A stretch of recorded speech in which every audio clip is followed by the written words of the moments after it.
अभिमन्यु आप सबको पता है कि वो कितना शक्तिशाली था, वो हर तरीके से निपुण था। और वहीं पर जो कि अभिमन्यु जो कि उत्तरा के पति होते हैं, और जो अभिमन्यु होता है उसी का जो पुत्र होता है जो कि आगे चलकर जो कि हस्तिनापुर का सिंहासन संभालता है, जिसका नाम होता है परीक्षित। आप सबको पता है कि जो अभिमन्यु था, अभिमन्यु अपनी माँ के गर्भ में ही जो कि चक्रव्यूह था उसके अंदर जाना सीख जाता है। और जब कहा जाता है कि जो अर्जुन होते हैं, जब वो सुभद्रा को चक्रव्यूह में जाने की और आने की कथा सुना रहे होते, तो जो सुभद्रा होती है उसके बीच में जब तक वो सोती नहीं है, तो जो अभिमन्यु होता है वो सुभद्रा की कोख में ही चक्रव्यूह में जाना सीख जाता है। लेकिन जैसे ही सुभद्रा सो जाती है, तो आप सभी को पता है कि अभिमन्यु जो कि आगे की कथा नहीं सुन पाता, और इसी के कारण जो कि अभिमन्यु होता है वो चक्रव्यूह में जाने की तो सीख जाता है, लेकिन आने की नहीं सीख पाता है। तो आप सबने देखा होगा कि जब अभिमन्यु जो चक्रव्यूह में युद्ध के लिए जाता है, तो जब अभिमन्यु युद्ध कर रहा होता है, तो जो कि दुर्योधन होता है और उसके जितने भी पक्ष में होते हैं वो सारे उसको घेर के मारते हैं। अब वहीं पर जो अभिमन्यु होता है जो कि जयद्रथ होता है, उसको बचाने जो पांडव होते हैं वो जयद्रथ की वजह से नहीं आ पाते हैं, क्योंकि जो जयद्रथ था उसने पांडवों को रोक रखा था कि वो चक्रव्यूह के अंदर नहीं जाने देंगे, और जिसकी वजह से जो कि दुर्योधन के जितने भी पक्ष में थे वो सारे अभिमन्यु को तड़पा तड़पा के मारते एक एक करके। मामा शकुनी हो गया, अश्वत्थामा हो गया, वहीं पर जो दुर्योधन और जो कि उसका भाई दुशासन, ये सारे उसको मारते हैं। तो कहा जाता है कि जो श्री कृष्ण होते हैं, अब श्री कृष्ण तो उसको बताते नहीं, क्योंकि अभिमन्यु की देखो उम्र ही उतनी थी, 16 साल की उसकी उम्र थी। उसको निर्धारित करी गई थी कि तुम 16 साल तक ही रहोगे और उसके बाद तुम पृथ्वी लोक छोड़ दोगे और उसके बाद तुम चले जाओगे। और कहा जाता है कि जो अभिमन्यु था वो चंद्रदेव का ही पुत्र था। तो जो उस समय में अर्जुन होता है वो तो कहीं और युद्ध कर रहा होता है, और वहीं पर जो अभिमन्यु होता है वो अपने पिता की कमी ना हो इसके चक्कर में जो चक्रव्यूह होता है उसमें वो जाता है। तो युद्ध के लिए जब वो जाता है तो सारे उसको घेर के मार रहे होते हैं। अब वहीं पर जो कि करण होता है, अब करण आप सबको पता है कि वो ये चीज़ें देख रहा होता है, तो उसको अपने पुत्र की भी याद आती है कि हाँ मेरा ही पुत्र था। और वहीं पर जो अर्जुन जो कि उसका छोटा भाई, और वहीं पर जो कि उसका पुत्र जब युद्ध लड़ रहा है तो कितना दुख नहीं होगा करण को भी। तो आप सबको पता है कि जो करण होता है वो एंड में आता है और अभिमन्यु को गले से लगा लेता है।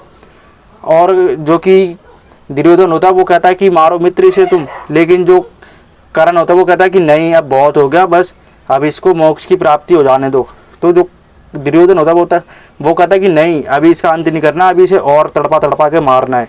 लेकिन वहीं पर जो करण होता है वो इस चीज़ के विरुद्ध होता है, दुर्योधन के वो विरुद्ध होता है। और आप सबको पता है कि करण जब उसके गले लगता है तो उसको कहता है कि बस पुत्र बस, अब समय आ गया है धरती लोक से जाने का।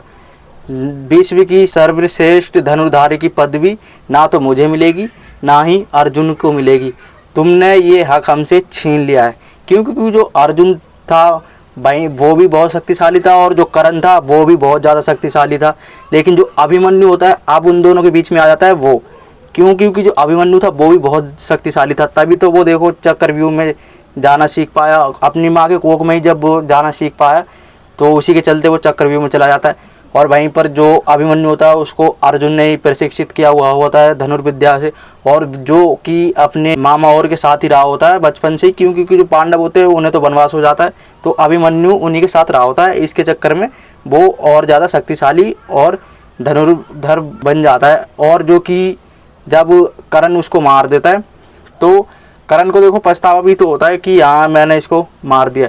और वहीं पर जो युधिष्ठिर होते हैं वो धन्यवाद भी करते हैं कि तुमने मेरे पुत्र को, जो उसको पीड़ा हो रही थी, जो तुम एक एक करके मार रहे थे, उससे तुमने मुक्त कर दिया।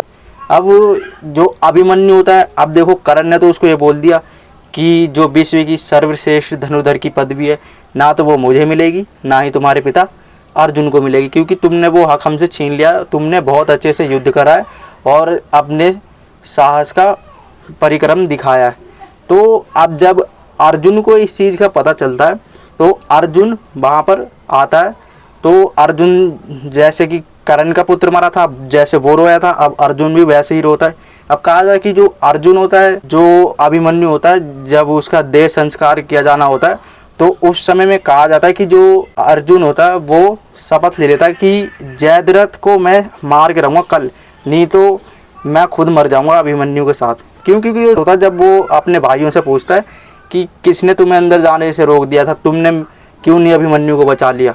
क्योंकि अभिमन्यु अकेला था जो कि अर्जुन और सुभद्रा का पुत्र था, बाकी जो पांचाली थे उसके अलग अलग और सभी के अलग अलग पुत्र थे।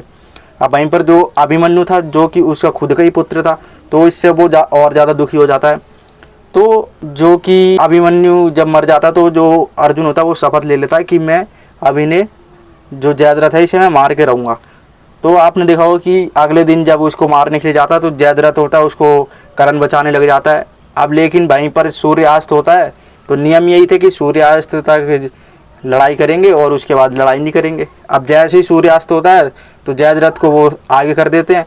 अब जो कि अर्जुन जो कि अपनी प्रतिज्ञा पूरी करने के लिए जा रहा होता है, मरने के लिए जा रहा होता है, तो जो श्री कृष्ण होते हैं वो कहते हैं कि पार्थ अब अपना तुम धनुष उठाओ, गांडीव उठाओ और बोरा जयद्रथ और उसका अंत कर दो। और जयद्रथ जो कि बाहर आता है उसका उसी समय अर्जुन अंत कर देते हैं और अर्जुन अपने पुत्र अभिमन्यु का बदला भी ले लेते हैं।